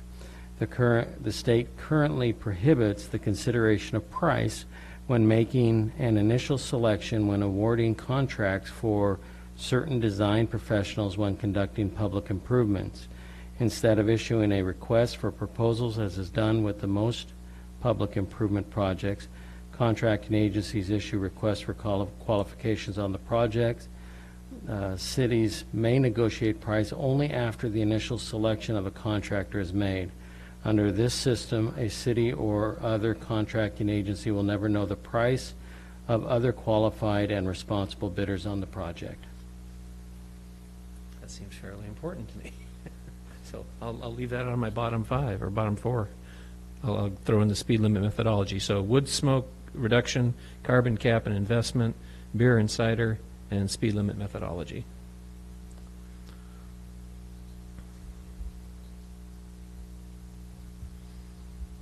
With that, that would make those four items the top ones.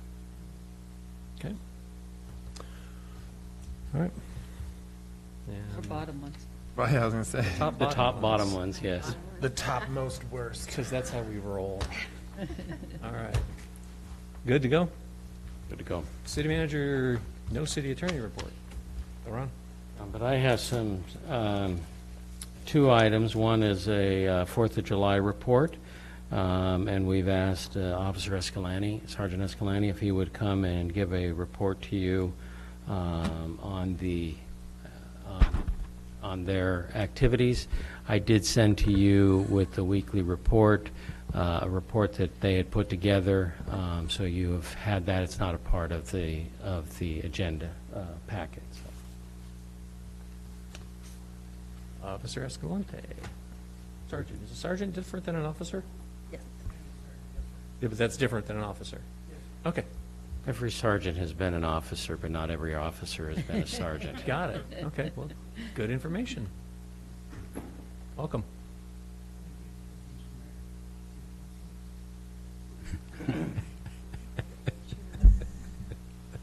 So July 4th, we had a... Sergeant, if I could have you get that microphone right near you there, if at all possible. And it bends and moves and whatever you need.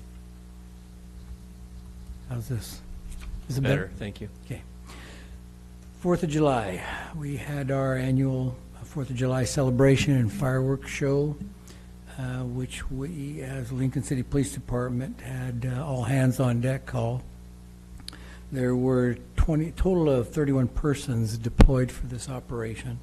23 of them were Lincoln City police officers. 2 were Toledo PD officers, loaned to us on loan from the city of Toledo. And 3 reserve police officers, 1 evidence technician, and 3 police fire medical dispatchers. Excuse me. The areas and duties that were assigned out, we had 4 officers, a sergeant and 3 officers assigned to the regular patrol duties, taking calls for service as they came in, doing the regular evening shift. Then there were 3 officers assigned to roll patrol, Sergeant Broderick and 2 patrol officers that augmented the regular patrol as well as the event staff down, and so they were running all over the city, north to south. There were 14 officers, excuse me, there were 14 officers assigned to foot patrol in the southwest 51st Street area. This included the Slets Bay Beach, the State Beach, neighborhood surrounding, including Cutler City. And there were 3 officers assigned to foot vehicle patrol in the Cutler City area. Those officers spent time in their vehicles as well on foot, checking things out. As usual, our Cutler City area is rather quiet and docile. 2 officers were assigned to our ATV unit. We have a ATV side-by-side, and they ran from Southwest 51st Street all the way up to Rhodes End. And that's on the beach. That is on the beach. And when their little buggy filled up with illegal fireworks, they brought them down to the command post where we handle them until it was time to go. I was assigned to oversee and direct the operations for the 4th of July event. The chief of police and the Rove sergeant, Sergeant Broderick, were in their vehicles running patrol, helping out the officers as they could. One evidence technician was assigned to the command post, so as fireworks came in, we were able to log them on property sheets, package them up, and making sure that everything was accounted for, nothing kind of slipped through the cracks, so to speak. We had, of the 3 dispatchers, 2 were assigned to the regular patrol officers, the 4 that were on duty, and 1 was specifically assigned to us. We operated on 2 channels that evening. The Lincoln City PD channel was for the regular patrol officers as well as any of the Rove officers, and if for some reason the special event staff couldn't get through on their channel they were on, then they would go over that. The other channel we use is called Law 2. It's a countywide agency. It has almost as good as reception as our radios, but they were able to communicate well through that. So we had a total events that evening of, this included calls for service and self-initiated field activity, 137. There were 43 fireworks complaints, 81 fireworks-related contacts made by officers. There were 18 contacts resulting in fireworks seizures, and there were 155 non-emergency calls to our dispatch center, and there were 26 911 emergency calls that evening. Now, we start our beach patrol at 3 in the afternoon, but the actual foot patrol and all that didn't start till 6 p.m. And we would go to about 10:30. Calls for service and self-initiated police activity in the Rhodes End area. There were 4 fireworks complaints into the center that evening. There were 11 self-initiated fireworks contacts that evening. And this is again in Rhodes End area. And there were a total number of 4 fireworks seizures in that area as well. There were, it says 1 on your report, but there were actually 2 people arrested that evening for fireworks complaint. One was actually arrested for setting his fireworks off, and the shrapnel from the fireworks actually hit a child, burned their leg. And then they were arrested and cited and released later. There was a second person that got cited for fireworks. They'd already had fireworks taken from them. They'd already been told not to shoot any more off. And no sooner than the officers got out of sight, they started doing it again, and our officers caught them once again. So they received a citation. With all the fireworks seized, they were stripped of all their packaging, cardboard, plastic, and all the launch tubes. So raw cargo itself, 385 pounds worth of fireworks, excluding the packages and all that. Our time spent in, and this is one of the other things, our estimated time spent in patrols as well as beach patrol in the Rhodes End area was over 50% of the officers' time out there. So we had a lot of officers' presence out there. Sometimes may not have been seen, but there were times when actually our beach people were contacting people on a disturbance that they beat our regular patrol guys to because they're on the beach and there's no traffic to deal with. And other calls would come in, so they would take care of that. And I think, also the North Lincoln Fire and Rescue, they'd actually deployed some of their fire command equipment out to help detour and as high visibility. So it really helped out with the event itself. I'll have to go back years when I first came up here in 1999. Southwest 51st was kind of a free-for-all, and there was a lot of problem.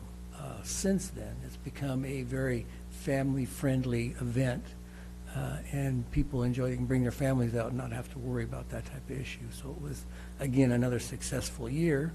Obviously, there was a lot more fireworks going off than we could collect because there was only 31 of us, but we did well. I thought we did quite well at 385 pounds worth of material. Did I miss anything, Mr. Chandler? Just one thing to add, and that's that today I had received an email from one person representing others of complaint and concern about the music. If you recall, each year over the last 3 years, we have been adding a different element of music, and so that we have live bands that now begin at 1 o'clock. They finish at about 9, and then, of course, we have choreographed music to the fireworks themselves. So we will take a look at that complaint as part of our after-action review to see if there's something we can do about that. And the complaint was essentially that it was changing the nature. It was, first of all, it was changing the nature so that it was not family-friendly any longer, and that people were just not able to enjoy the peace and quiet as they have had in the past. Yeah, this is because it was so still that night. And this is the first, because I usually sit over at my place there on 48th and watch them. This is the first night I could hear all the music, and it was loud. And it was distracting. And it was weird to go, I'm being distracted from fireworks by music. I could barely hear the reports. Are you talking about the music during the fireworks themselves or the music during the day? Yeah, the music choreographed with it was very loud. I don't know how someone could stand next to it, or maybe it was just the acoustics carrying more clearly to me. But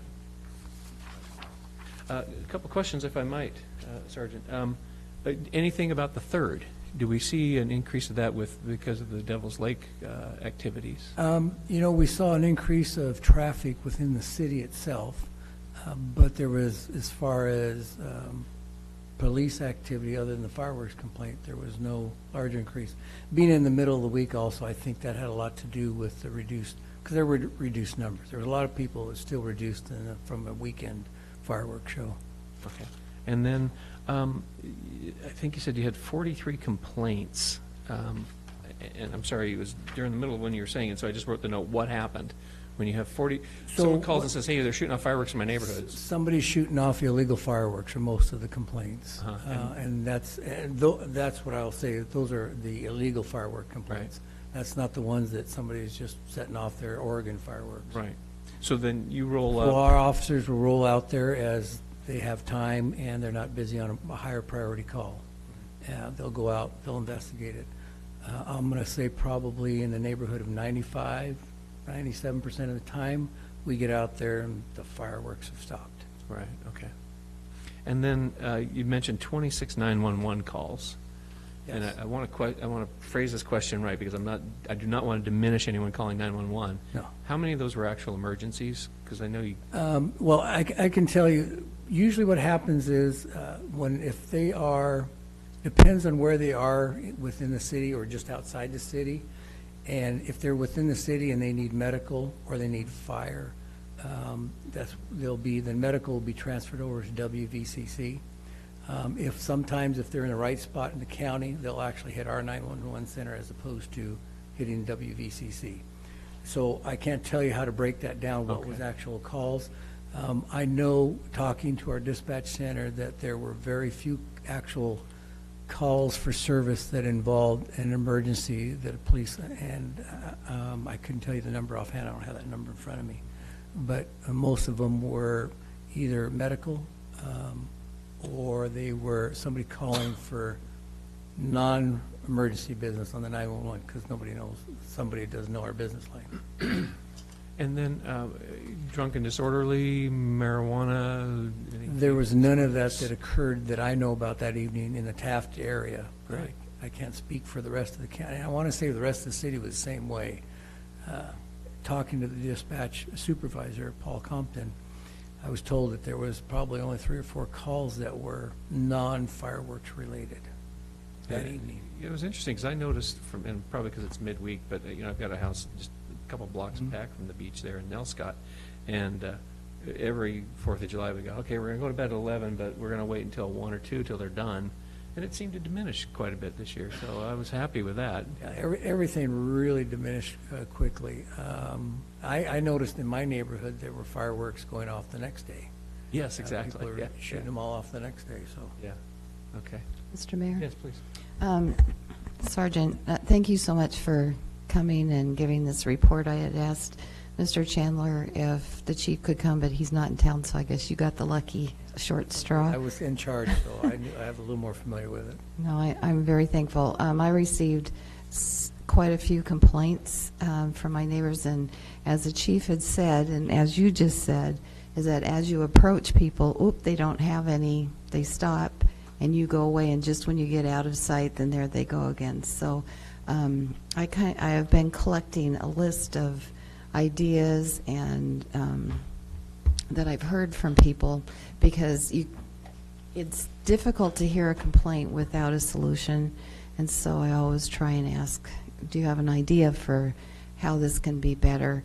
And it's kind of funny, because the first complaint that I receive from many people is that the police aren't doing enough. Well, you've just given us, your list of, you've done everything that was possible. All hands on deck, you can't get more than that, except you did. You got a couple of guys from Toledo and coordinated with the fire district, and I think your effort was excellent this year, and so when it's my turn to speak later, I might bring up my other suggestions, but I just wanted to thank you so much, and the coordination with at least the Roads and Improvement Association in their effort for cleanup. It really helped to have that support there too by the police. I didn't get to find out how that went, the cleanup on the 5th.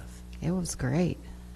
Yeah, and right behind you in the audience is Janet Knipe. Go like this so he can see who you are. She can give you an update. It was fabulous. And one of the things is, on top of the manpower what we had, we are still down a few officers.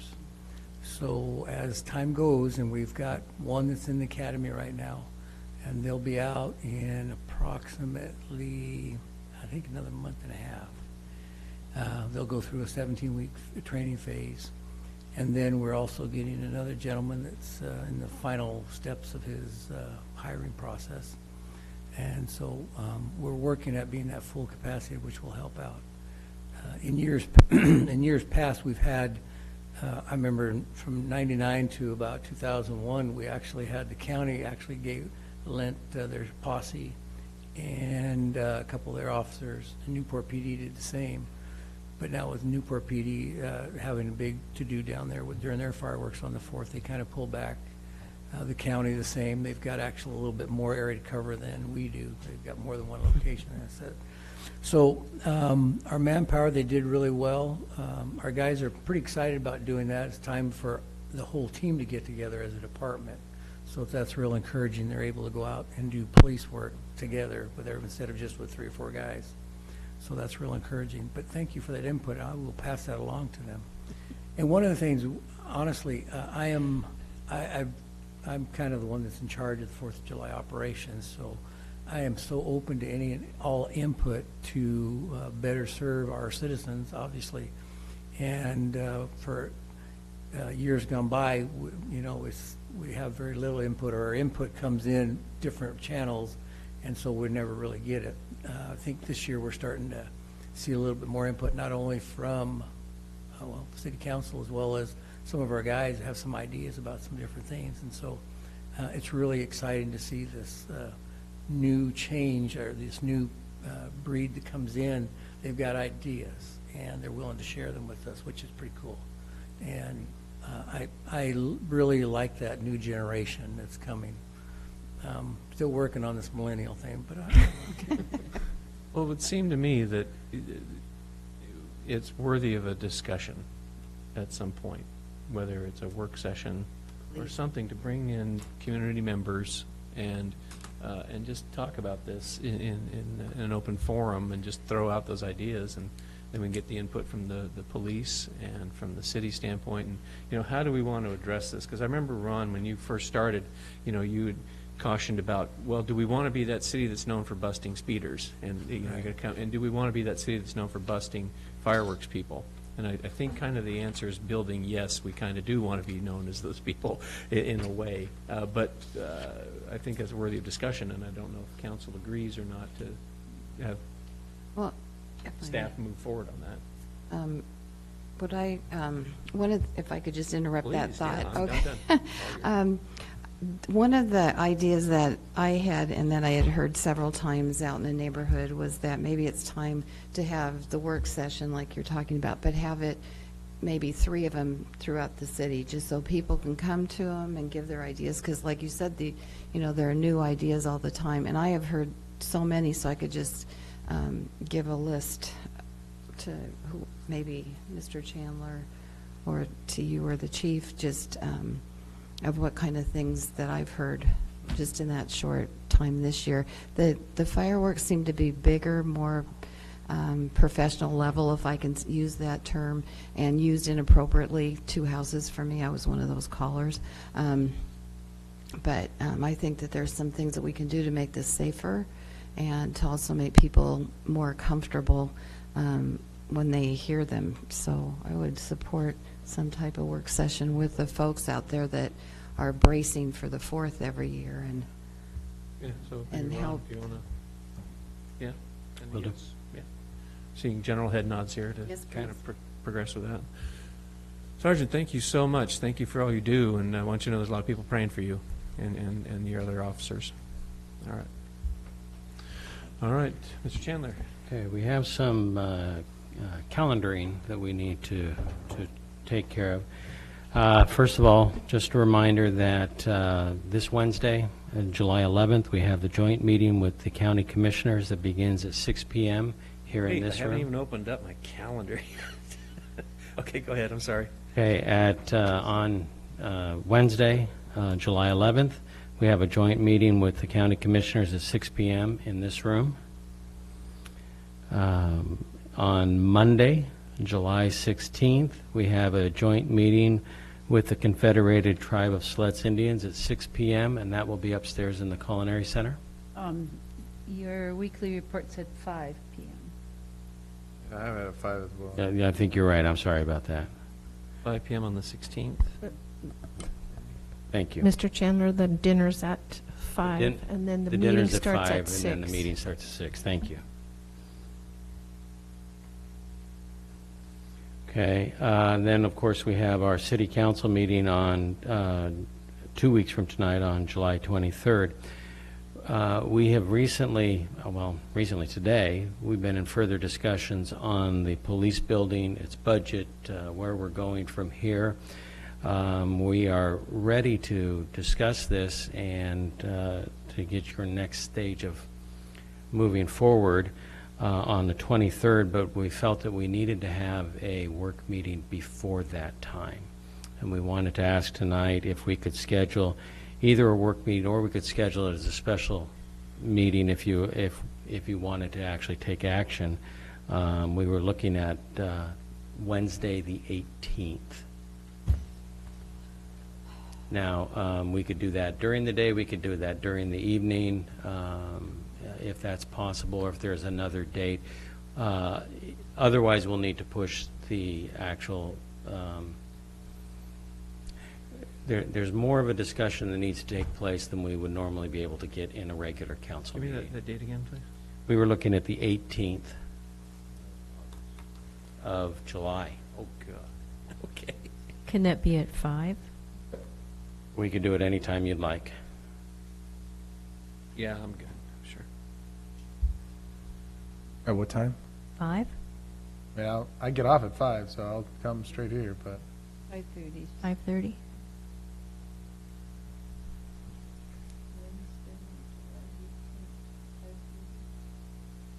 Okay. Then the other calendaring item is just a question. We're putting together a work meeting for August. We have a couple of items, though we'll be looking at other ones as well. One of them we've heard that you've already asked us to proceed with, and that's dog waste. We had originally talked about simply presenting an ordinance. However, there's quite a bit, there's actually more to discuss about that than you think, including things like enforcement. What is involved in enforcing some of these ordinances. We're also, of course, need to discuss the urban renewal districts that are planned to be created.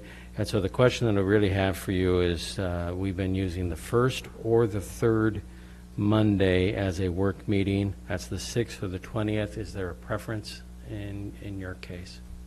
I prefer the 6th. Either works. 6th? Okay. And then the last thing that I had is that... Sorry, you got it at 6 p.m.? Yes. And then the last thing that I had is that I sent this to you last week, but I wanted to just publicly make in this announcement. We sent out a press release on this, that I'm pleased to announce that Chief Jerry Palmer has been serving as our interim police chief, and we have made that now permanent. And we've discussed that with the police officers. They all seem to be genuinely pleased, and I've been just thrilled with the work that he's done over the last few months. Excellent. Well done. Great. Is that it? That's it. Thank you so much. Actions, if any, based on work session. We had none. Additional comments from citizens present on non-agenda items. If you care to speak, now is your time. Seeing none. Announcements or comments by City Council. Mr.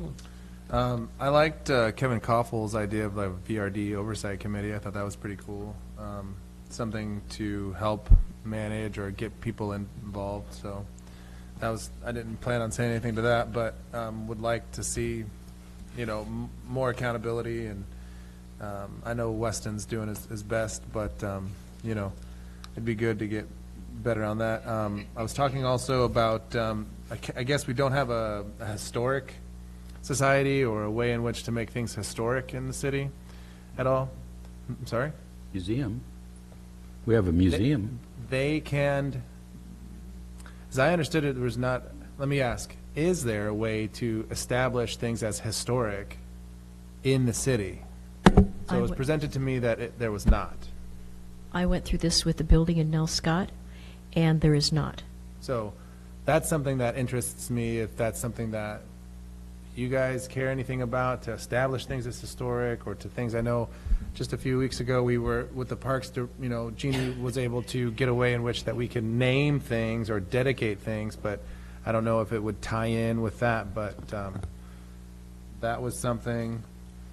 And the dedication that you guys did for the in Taft, Schooner Point, looked great. The placards look amazing there, and I was just thinking that maybe we can get those on all the beach accesses and have, information throughout the city, like, oh, you're this high up, or this is the kind of things that you'll see, or this beach access has 131 stairs, or, things like that throughout the city. And then it could tie in maybe marketing and say, hey, go to our website or whatever. So If I could just throw in, we discussed that a while ago. And the possibility of incorporating like QR codes. Oh. And that didn't quite go anywhere, but I'm still in yeah, I've tried myself to use QR codes, and I don't even know which. You have to have a special camera. I don't know. I don't know. I've never been. I think I did it one time. Okay. It's like these little. It's like these little squares that look like a barcode that you scan with. I don't know. They're supposedly easy, but I can't figure it out. But I was seeing, and they're bright, and those the ones that are in the Schooner Point turnout look great, and so I was just thinking that how cool would it be to be throughout the city, so. And have an app for it. Oh, I knew you were gonna go there, but, but, you know, absolutely, you know, tie in to our marketing and things like that, so, and then when we get to the fireworks things, we can talk about that later on, but those are those things. Councilor Anderson? Yeah, I'd ask your permission to utilize the attorney's time to help me flesh out a ordinance to where we've talked about before, we're reducing the sewer fee for residents that use water that doesn't go into the system, sewer system, and it just takes some time to kind of, I'd like to use this time, have your permission to use this time to help, you know, flesh something out with some ideas to bring back to council. I don't object, other than just, I don't like open ends. If there's a way to, you know, if he could give us an estimate at some point, yeah, I would count on 20 hours, 40 hours, 60 hours, 80 hours. Probably an hour, That's 2 all hours. I'm thinking. I know, and I'm just saying, that's all I'd be interested in. Yeah, I just don't want to use them without, if it's something that Yeah, we're good. interested as a council first to explore, Okay. and to me, okay? So I have your consent. Absolutely. Anything there. else? I Councilor Hinton? I do, Nope. and she does, but she. Okay, I just have a teeny thing. I think you at Rhodes End were the unfortunate receiver of the fireworks, because in Nell Scott was very quiet this year compared to normally. It was almost tolerable, and it wasn't messy. So I'm sorry for you, but I'm glad for us. And also, I was wondering, when we have our discussion about waste, if we could throw in some topic for discussion about, somebody mentioned having a container for the waste. If you have the doggy bags, you need something to put them into. And I don't know if that's part of an ordinance, but at least maybe we could be thinking about what to do after we pick it up. for the fireworks now, you mean? The doggy doo-doo. Oh, okay. I switched topics on you there. Yeah, I'm sorry, yeah, I kind of got them both mixed up, okay. Yeah, thank you. Please, Okay. yeah. I just want to piggyback on something that Councilor Hoagland was talking about, which is about historic places, and do we need a policy, or do we have ordinance or something about it? I'm been helping the owner of the Rhodes End P Farmhouse. That's a historic building in Rhodes End, maybe the first or the second, anyway, one of the first buildings in Rhodes End, and it's been added on to and adjusted and everything over the years, so it's not in its original condition. But the owner, I was talking with her today through email, and with the director of the historical museum, and they're working out something so that there can be something preserved from that house that's dedicated and given to the historical museum.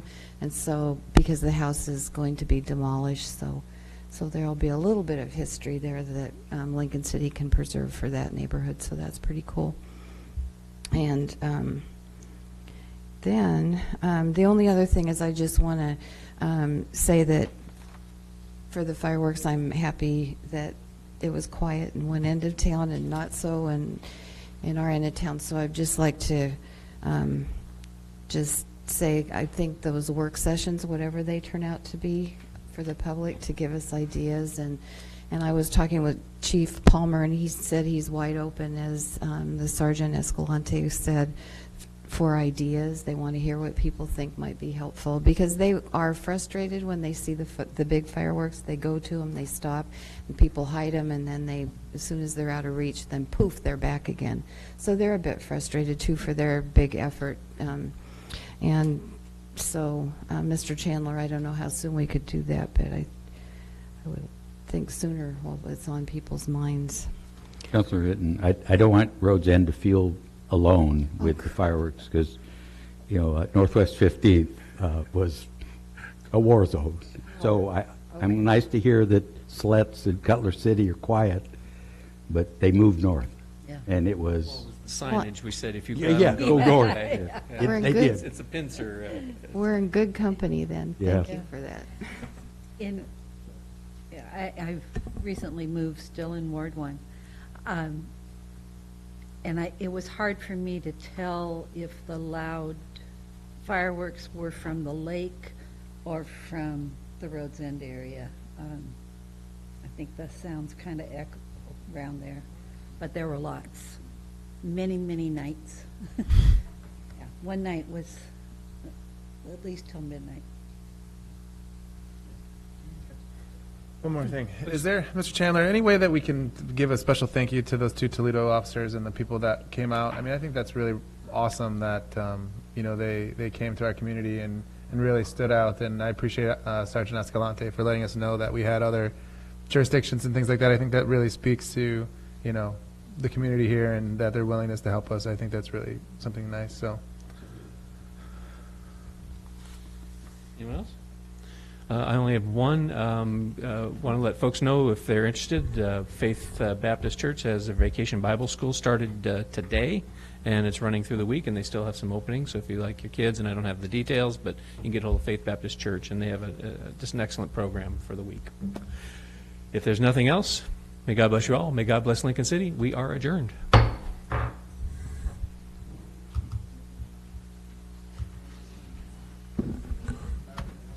Jeannie.